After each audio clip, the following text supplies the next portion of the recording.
Hello again, everybody. It's Scott Casper, Takedown Wrestling. We continue our coverage of the sport. We head to Charlottesville, Virginia, where a young man is, packing his personal belongings as well as those of his family as he gets ready to head back to Missouri. Alex Clemsen joins us now. Alex, Brian Smith announced you as the addition or new addition to his staff, and it takes place as of June 13th, a couple days ago. Talk to us about leaving Virginia and going to Missouri.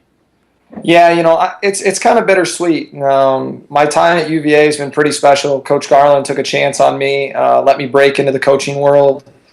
It's a pretty tight-knit community, and to take a chance on a young kid that you don't really know that well, and then to have it work out so well for both sides for 5 years, I think is pretty special.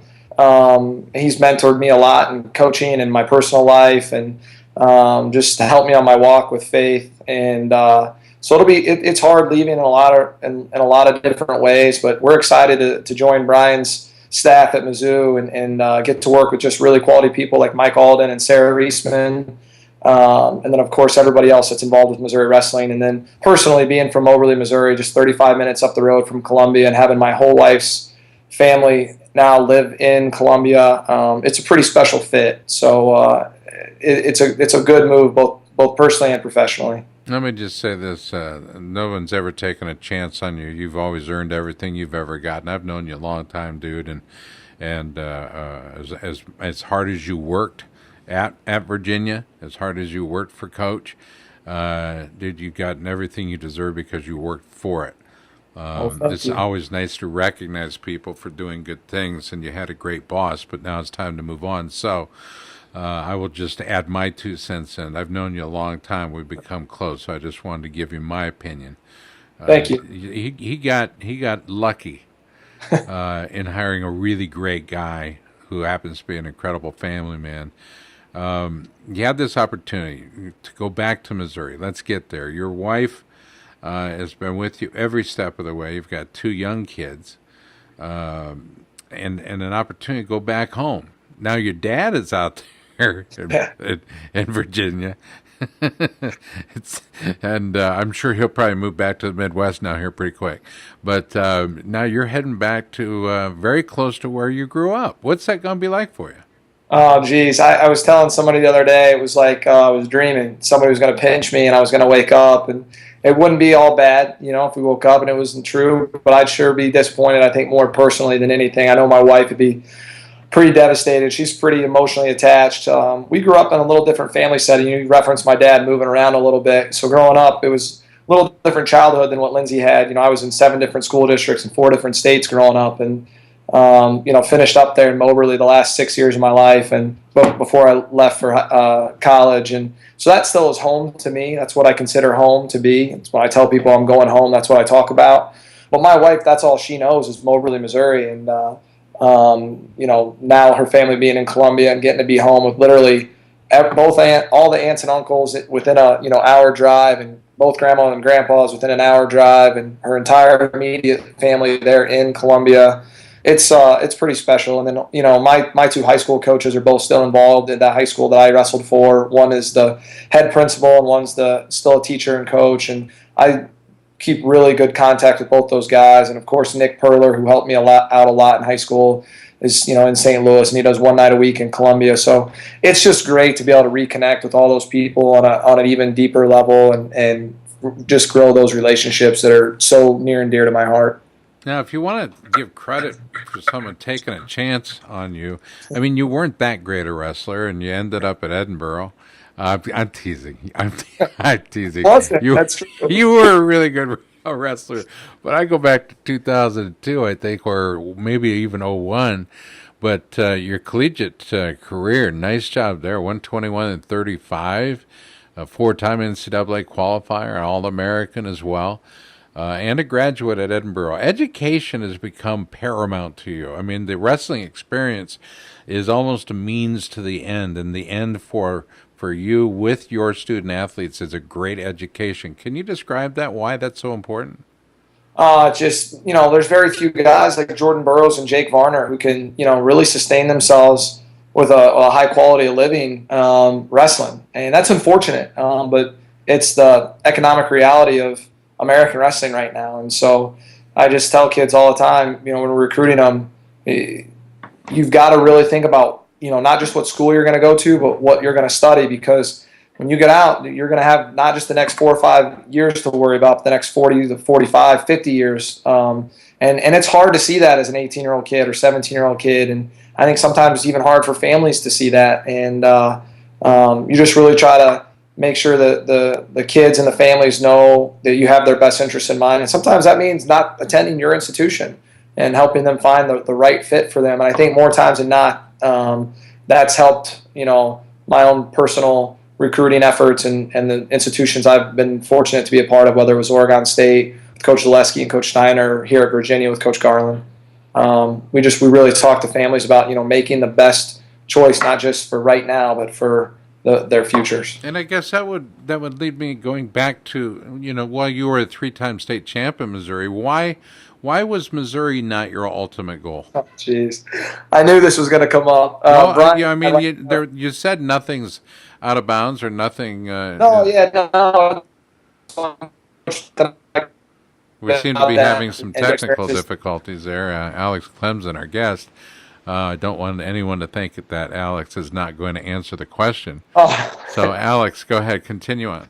No, Coach Smith had just gotten to Missouri when I was in high school, and the program wasn't where it is now. And I had some really high aspirations of, being a national champion and doing some different things. And I think in hindsight, it's always 20/20. Obviously, I should have probably maybe stayed home and been a Tiger and wrestled with guys like, the Askren boys and Tyrone Woodley and Kenny Burleson. Tyrone and Kenny are both Missouri guys. I think it would have been a lot of fun, and now you see what Brian's doing with guys like Alan Waters and Jaden Cox. It's hard at times, and that we talked about that, Drake Hodescheltz, and I tell him all the time, I feel like sometimes there's a picture missing on his wall, and I'm excited to finally be a Tiger. I had a great experience at Edinburgh. Coach Flynn and Coach Roselli, as a student athlete, they really connected with me in the recruiting process. We built a really good relationship, and they had just had Josh Koscheck win the nationals at the weight below the one I was supposed to wrestle, and David Shuneman knock off the returning national champ and Brad Varian that year in Iowa City in 2001. That weighed heavily on my decision, just seeing the success they'd had with those bigger athletic wrestlers. And so Brian had a great, fit too with guys like Roman Jordan and different guys that wrestled 184 for him. And I think both people got had great times in those periods. But I tell you what, I'm excited to be a Tiger now. I feel really fortunate and blessed that Brian's given me an opportunity to join his staff and get my family home. I know you were there doing clinics, a week ago or so, and you got some gear to bring back. Did you finally get a Tiger singlet? I haven't gotten a Tiger singlet. I got lots of Missouri wrestling gear. I even got a locker, so that's good. I feel official. You feel official. Brian has a way of making people feel at home. Yes. He's a family guy, and I tell you what, he's a great dad and husband, etc. But he's also turned out to be quite a teacher of coaches. Have you noticed that? Yeah, it's impressive. Just the guys that have left his staff for the opportunities. They've been really good opportunities, but I've turned down head coaching jobs this spring, summer, to stay as an assistant coach and join his staff and be a Missouri Tiger. So this is a move we're looking at long term. This isn't a stepping stone move. You don't move your family home to rip them out a couple years later. I anticipate being a Tiger for quite a while, and that's good. That's good personally and professionally. I'm excited about this opportunity. I think maybe 10 years from now or so, if I still have a strong itch to be a head coach and look in those roles, maybe that'll be something I pursue. But I anticipate Brian and I having a really good working relationship and doing some great things together and being perfectly content in every area of my life. Your relationship with Coach Garland, I thought was exciting to watch because it seems like you played off each other quite a bit, whether it was in the practice room or on the corner. Coaching. It seems like you guys were on the same page a lot. That's not always the case, is it? No, it's not. Coach Garland and I think the biggest thing is we share a faith. together, and so our lives are rooted in the same fabric. And we both have families with young children, and we both enjoy the same ultimate passion of wrestling. And so when you take those three key factors into your life, I think a lot of other things trickle out that are similar. And I think the more time we spent together, the better we worked things out. And sometimes it's not always smooth behind closed doors, and then you kind of hash things out. And so what you guys see, or what the public sees, is one leader, one face, one focus, and a guy supporting that and being on the same page. And that's what Coach Garland and I did a really good job of, was communicating privately differences and then publicly being together. And I think the team really benefited from that. And we got to really know each other and trust in each other and respect each other through all those, good and hard discussions at times. Leaving the ACC, heading to the MAC, what and maybe there's probably quite a few things, but what would the fans most notice that you would bring from the ACC to the MAC? Probably the mat wrestling. Whether it's the scrambles and the top wrestling. I think especially Virginia is known for being a team that's hard to score on and hard to get off bottom from.